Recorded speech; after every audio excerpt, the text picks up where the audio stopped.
Tim from Ski Rex Media, as usual. Now, I'm running very late, but that's okay. I don't mind that. It's nice and sunny out, but it is cold. I could see, I'm down at Sunapee, New England Healing Sports Association. I'm still tongue tripping over that. Now, if you were listening to the podcast first run this morning, Carly Bascom, the executive director here, was on the podcast. We recorded that last week, and that's all well and good. Well, now she's standing not 2 feet away. Carly, how you doing? Doing pretty good. Thanks for coming over here, Tim. I love it, and what a perfect day for it, too. And then who do we have on my left here as well? I am Jenny Vulpes, and I am the Adaptive Sports Coordinator for VA Boston Healthcare System. And this week we are partnering with NEHSA for our annual New England Winter Clinic. See, and there you go. See, public speaking's not hard. I love it. She did like that. She did do that very well, and I thrive on public speaking. So how's the day going, everybody? It looks like you're super busy today. Yeah, it's been fantastic. Like you said, it's blue skies. It's beautiful. The snow conditions have been fabulous. And we have, probably about 20 veterans out there today right now. We'll have 20 more this afternoon. Now, that's quite the turnout. Now, I didn't know what kind of turnout we would have, and I had to ask. My stepfather works for the VA facility over in White River Junction. I says, do you know about this event? He says, well, yeah, it's all over the place. So it is all over the place. It is truly New England. You have folks here from all over New England, I would assume. Yes, that's absolutely correct. So we have, these are the participating VAs. We have Manchester, we have White River Junction, we have VA Boston, we've got Providence. Who am I missing, Jenny? I think that's it. I believe that's it that is here for VAs. No Connecticut? There have been Connecticut in the past, and we've also had veterans come from all over the country for this event. Okay. We do have veterans from every state Aha. Here this week. Cool. So New England fully represented, and that's what we want to hear. Very good. So what are we doing here today? Now, I know we kind of went over it kind of last minute during the actual podcast episode, but now that we're here on ground level, what are we doing today? Yeah, so the 20 veterans that are here right now, they're out having adaptive ski lessons. Some folks that you'll see out there today, Tim, they will be standing up and skiing like you or I would. Some might be sitting down and skiing. Some might be snowboarding. Some might be in what is called a slider. It looks like a walker on skis. And then we also have some ski bike representation out there. So there's some bikes with skis on the bottom of them. You'll see them out there. Now, the ski bike is something we've all talked about, and I know a few of us are a little skittish of them. Have you tried it? I've tried it. It's fantastic. The learning curve is wonderful. Like you catch on real quick. If you know how to ride a bike, you can ski bike. Well, there you go. I know how to ride a bike. How about you, Jenny? Have you tried these things, or do you not ski or nothing? I do ski and snowboard, but I have not hopped on a ski bike. That is actually one of my goals, hopefully for this winter, is to get out and try it and see what the hype is about. Excellent. Hey, try new things. I'm all about that. Now, I see a crate over here. Do we have an animal? And with animal, I would assume sight impaired. So we do have service animals here this week, not always sight impaired. This particular animal, lovely dog, he helps pick up things off the floor for his person that he hangs out with. Fair enough. Now, speaking of that, the reason I not really assumed sight, I was hoping sight impaired, because this is something I am completely fascinated by. I've seen it done. Sight impaired skiing, team skiing. I don't know the actual words for it, so excuse that. Do you work with that at all? Even maybe not today, but any other day? Oh, Jenny's got all kinds of head nodding. Yes, actually, we have a minimum of 2 individuals with visual impairments here this week, and one is out this morning, and the other one I hope is going to go out this afternoon. Very good. Now we know where we're sending you, actually, to get some footage. I think we just found out. Yeah, that'll work. I am fascinated by it because I barely ski well at all anyway. So if anybody can ski better than me, I love watching them. And you can keep up. I can't. All right, ladies. Well, that's awesome. We're here. We're coming down to lunchtime. When we'll get out there, we'll take some pictures. We'll take some videos. Carly, thank you. Thank you very much, Tim. And Jenny, thank you as well. Very good on the microphone. Thank you. Glad to have you here. Thanks, girls. So, again, I'm down here with the NEHSA. I will get it right one of these days. I swear I will. Just talking to people. It's the Veterans event. Who am I talking to right now? My name is Carlos Lopes.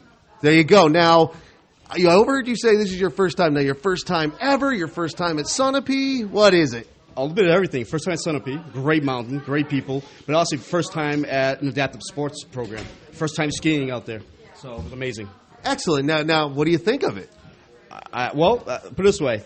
First time doing it this morning. A lot of firsts out of the way today. Actually requesting to go back out this afternoon. So they're going to see if they can make that happen for me. So in short, I love it. Excellent. Now, that's what we like to hear when people are into winter sports and they love it so much. Now, what can you talk about? Tell us about what you are doing here, as in, you don't have to get too into disability if you don't want to. Go ahead and tell us what you got going on. Well, so I'm a Marine veteran. I have a spinal cord injury, limited mobility. I'm able to get up, walk around with my walking sticks. I have also an external prosthetic on my leg. So my main goal for adaptive sports is to be able to go out there and be with my children. I have 4 boys between 4 and 11, and they all learning how to ski. I want to make sure that I'm able to go with them. I do so many things with them already, from coaching sports to going to the schools with my service dog, reading to children, that they've seen me being in a chair or walking with sticks for so many years, but they haven't seen me skiing, right? And I want them to see me skiing. So as soon as I got the opportunity, working with Jenny, she's been an amazing advocate for myself, working with doctors and everybody else, and they got me out here. It took about a month of back and forth emails and signatures and everything else just to be here, and I couldn't be more happier. I couldn't. It's amazing. That's what I like to hear, man, especially when it's the family involved. This is a family sport. We've all said it. It's family, it's friends, it's social, and it's awesome. Now, what kind of apparatus are you using out there? So, new to skiing, so if I get it wrong, I apologize to everyone listening. So I'm on a dual ski, a bi-ski for what they call it, and I've done well enough that they want me to try a mono ski later today, which is just a single ski with 2 outriggers, 1 on each arm. So that's the next step, to see how well I adapt to that.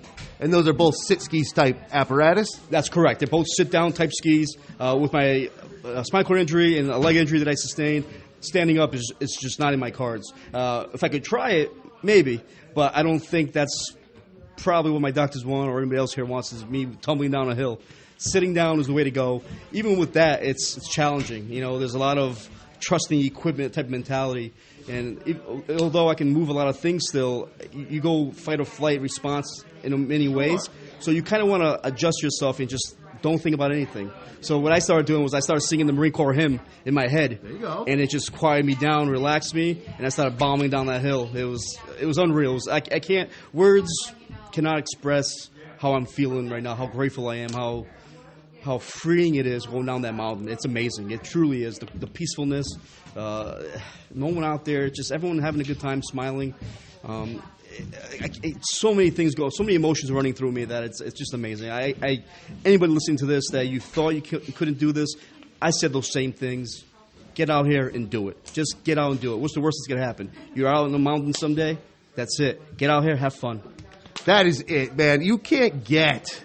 Dude, that has to be one of the best things I've ever heard when it comes to this sport, because A, it's a great story, and B, like you said, just get out here, man. I mean, I'm going out with everybody a little bit after lunch, some this afternoon. So I'll definitely see you out there, dude. It's going to be very interesting. Your first day, I'm asking you questions because I don't know what I'm talking about either. I'm here for the learning experience. So, dude, man, enjoy the rest of your day. I'll catch up with you on the hill, man. Thank you. I'll see you out there. I'll race you.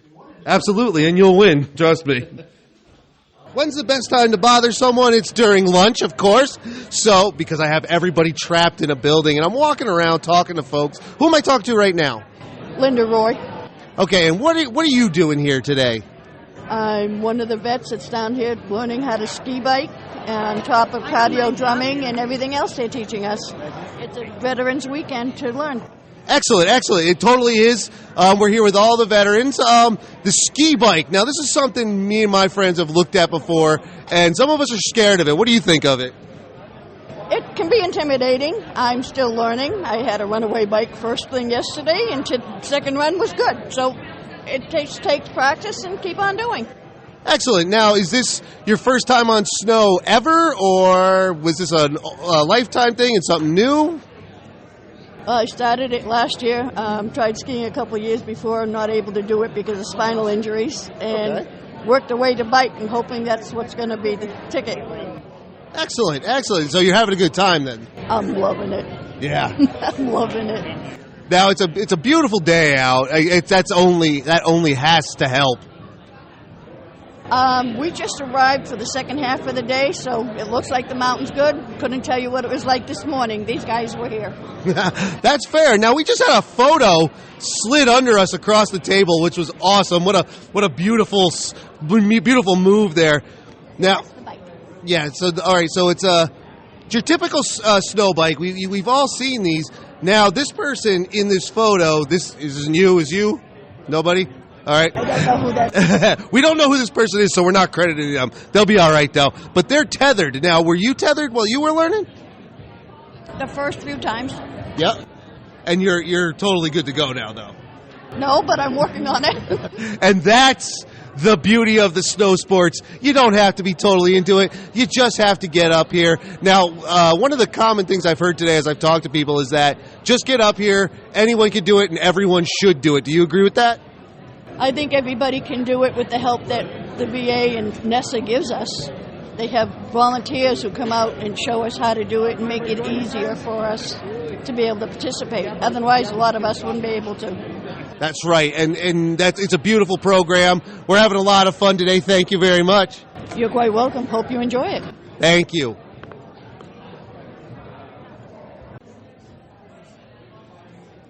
And I'm continuing wandering around bothering people while they're eating their lunch, which is about as rude as one person can be. But if I'm going to be known for something, it might as well be known for that. Sir, who am I talking to? Ray Luzinski. Ray, what's your part in all of this here today for the NEHSA function? I'm just a volunteer that's helping with the 25th Annual Veterans Clinic. 25th Annual Veterans Clinic, helping out. So how are you helping out? Are you a guide? Are you a gopher? Are you just skiing today and having fun? Now, I'm a volunteer instructor. We're teaching our students who have different disabilities how to get on the snow and enjoy themselves. So I'm kind of like the core group of volunteers here. They've been here for a while, and we're just teaching. Excellent. Now, when you teach, are you teaching using apparatus, whether it be a sit ski, something similar, snow bike, or are you just standard ski instructor? I am teaching with the sit ski. Excellent. Now, what is that like compared to just teaching someone, I don't want to say normally, but, you know, it's got to be different. It is. Everybody has different abilities. And for us, we need to get them to use their bodies the way they can to transition like a normal skier would, using their weight, balance, and angulation to make the sled go where they want it to. So we're pretty much just transitioning a body into the sled so that it can work to their benefit. Very good. Now, as someone who could teach it, have you done it?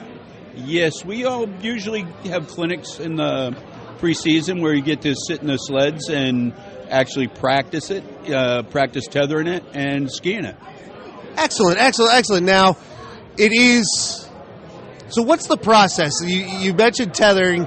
Is it all tether? Is it stop?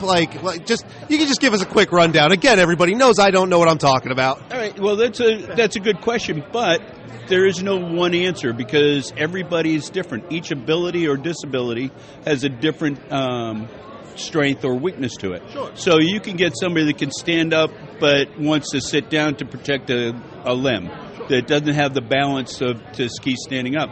So we evaluate them when they walk in the door or wheel themselves in the door, and we put them in the equipment that we feel they can progress to a normal ski day. Sure. So everybody's different. We start with a medical evaluation. We do a physical evaluation. Then we do their personal goals and what they want to do. And then from there, we take them out in the mountain and see if their goals are realistic or if we have to reevaluate or heighten them. So it's just like a regular learning process. Very cool. Very interesting to me because I've never done it and I've never seen it in person. I'm new to this and I'm just learning and I love it. So you're going to be out all day today because if you are, I'll probably catch you out there. Absolutely. We're going to be heading out at 1 o'clock over in South Peak. There's going to be a bunch of mono skiers and stand-up skiers and bi-skiers, and you'd be more than happy to have you swing by and take some pictures. Absolutely, and that's exactly what I'm going to do. Man, and what a bonus, the gorgeous day that we are having. It's a bluebird day. We don't have many of them this year, but the snow conditions are fantastic. They're blowing a bunch of snow, and you can't beat it. So we're doing great. Excellent. Thank you, Ray, man. Have a good rest of your afternoon, man. I hope it's awesome. We'll catch up to you. Thanks for doing this. Thank you. For the end of the day, I got to ski, which is awesome, and that's great. And now something I've been fascinated by, and I said this earlier in an earlier interview with Carly and Jenny, it says, visually impaired skiing, that fascinates me because I don't get it. I've never seen it in person. I've only seen it on television. I don't know anything about it. And today, Rob was here. Now, this is Rob. Say hi, Rob. Hi, Rob. Very good. Now, Rob is a visually impaired skier. Now, what does that mean? For you, anyway. Well, it means I don't ski with my eyes. There you go. Now, did you ski before? Yes, that's my advantage. Now, that is an advantage. Now, does it... I don't know. How big a difference is it? I know that sounds like a stupid question. When I lost my sight, I gave up on skiing. I thought it was over forever. Oh, I got really? rid of everything. Oh, wow. And then I met the sports recreational therapist at the VA, Jenny Lopez, and she asked me, "Oh, do you ski?" And I was like, "Yeah, haha." She said, "No, do you ski?" I'm like, "I used to." She goes, "You're coming with us." Nice. And that was, now 4 years ago, 2019. Excellent. And I've been skiing every chance I get since, and it's a lot different. When I could see, I was a little more timid in certain areas. Like I was skiing in Austria, where all you see is rocks around you. Yeah. So I was a little more timid, but now that I don't see the rocks, I'm not afraid of them. Excellent. I like that. Maybe we should all try doing it with our eyes closed, man. Make sure you have guides and a headset with you. And that's where I was going. Now, you were using both the headset and the guides. Now, what was that like getting used to that? Okay, the guides was the first thing I did before I had headset. Okay. That I could see just enough to see the orange in front of me because orange is the one color I can still see well. Okay. So, but they'd be like 5 feet, 10 feet in front of me. All right. And it was a little tough because I couldn't always control my speed at the time when I was getting back to it. Sure. So I would be like bumping next to them or get nervous. But once I got used to it and we started slowing the greens, and once we started picking up and you get used to it, it's easier. Then you can figure out their groove and you follow the groove. Sure. And when last year through the CAF, the Challenge Athletes Fund, through a grant, I got the headset. Nice. And that was a game changer. Excellent. Because now I can go with one guide. Like I've done it with, I'd have a guide behind me or even in front of me. Mm-hmm. And they could talk to me on the headset and we're good. That's very interesting, actually. And the headset technology is a wonderful thing. It's a wonderful, beautiful thing, actually. Now, here was something about the day that got to me. At one point, Bob, who is one of our other guys, he was in front a bunch of the time, but he was no longer in front. There was someone else in front. What is that like when you know your guide isn't there? Now, she was on a snowboard. Yes, that's a friend of mine. Okay. But if you notice, she was wearing the Universe. Totally. Very colorful, and it was easy to pick out from the white. Okay, cool. And I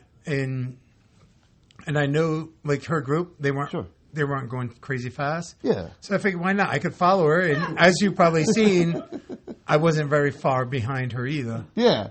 Typically, I do like to follow snowboarders. They make a lot more noise. There you go. So I didn't, like, she didn't have a headset, but I could hear her grinding and making the noise and follow her. Yeah. I think I did pretty well following her. I think you did too. I was having trouble keeping up. Like, and with that, we'll talk to Bob first, and then we'll talk to Kim afterwards. Bob, now, are you here at NEHSA a lot? Or do you work here? Or you volunteer? I'm a volunteer. I'm not here that often. Not here that often. Now, no. So does your skill set then, when you're usually here, is it with just people like Rob who ski visually impaired or other disabilities? It's all disabilities. Okay. It's mostly stand-up skiers. Typically, I can assist with sit-down skiers, but it's pretty much any disability. Excellent. So you're pretty well-rounded. Now, today, for you doing the guide stuff, what is that like for you? Is that a difficult thing? Was that hard to learn? Is it just an everyday thing? I happen to have a son that's visually impaired. Okay. So I've known what it's like to guide him for 25 years now. Okay, so for me, I'm not sure I would say it's easy. Sure. Because there's a certain level of stress associated with it, because you're not just dealing with yourself as a skier. You feel you have to be aware of your surroundings that much more. Sure. Where, the skier who you're guiding, where is he? Is he close to you? Is he, falling back? Sure. In all the other skiers around, you have to be pretty cognizant of what's going on with them. Yeah, it was something to see. Because at one point, I swear, in fact, I said this to Kim, and we'll move on to Kim. I said this to Kim, like, you would never know that that there was anything different if we weren't, well, I was wearing my usual high-vis green vest anyway, so whatever.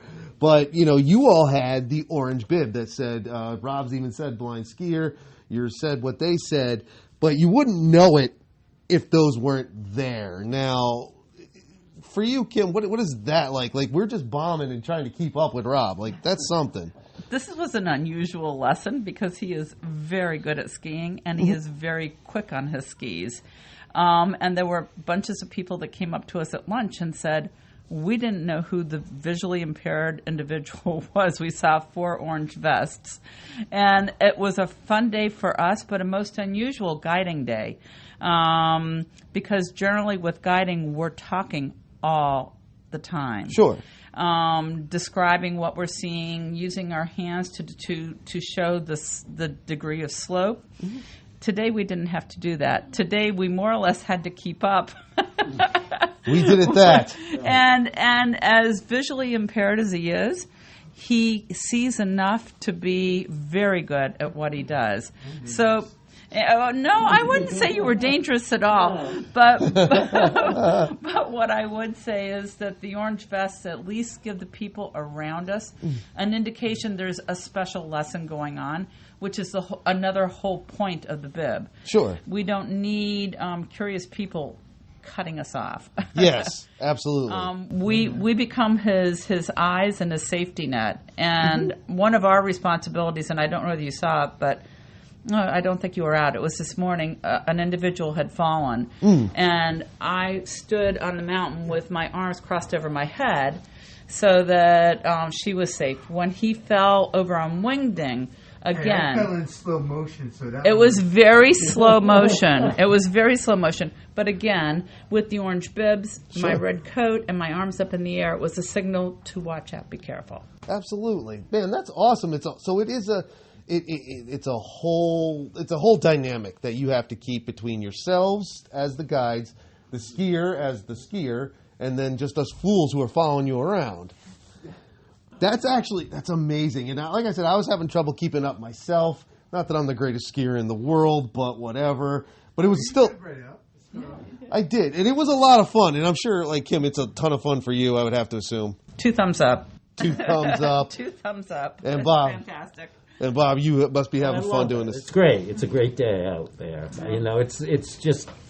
It's like, for me, it's just free skiing. Sure. Really. I mean, yes, there's a certain level beyond that, but this is a great type of a lesson to have. It was fantastic. Absolutely. And Rob, your day was amazing, I'm assuming. There's no word that explains how it is. It's just beyond. But it's like you're connected with nature. You're excited, still nervous a little, but you're really excited, and it just went so well today. And plus, I've skied with Bob before. Sure. So that was also a little more comforting when you have somebody you skied before. In the morning, I was skiing with Danny, who's a snowboarder, because I could follow him, but I skied with him before. Nice. And then the first time was Danny and Kim, and then she flew right in there. She got it. She knew what to do. And then when we transitioned with Bob, it just went smooth.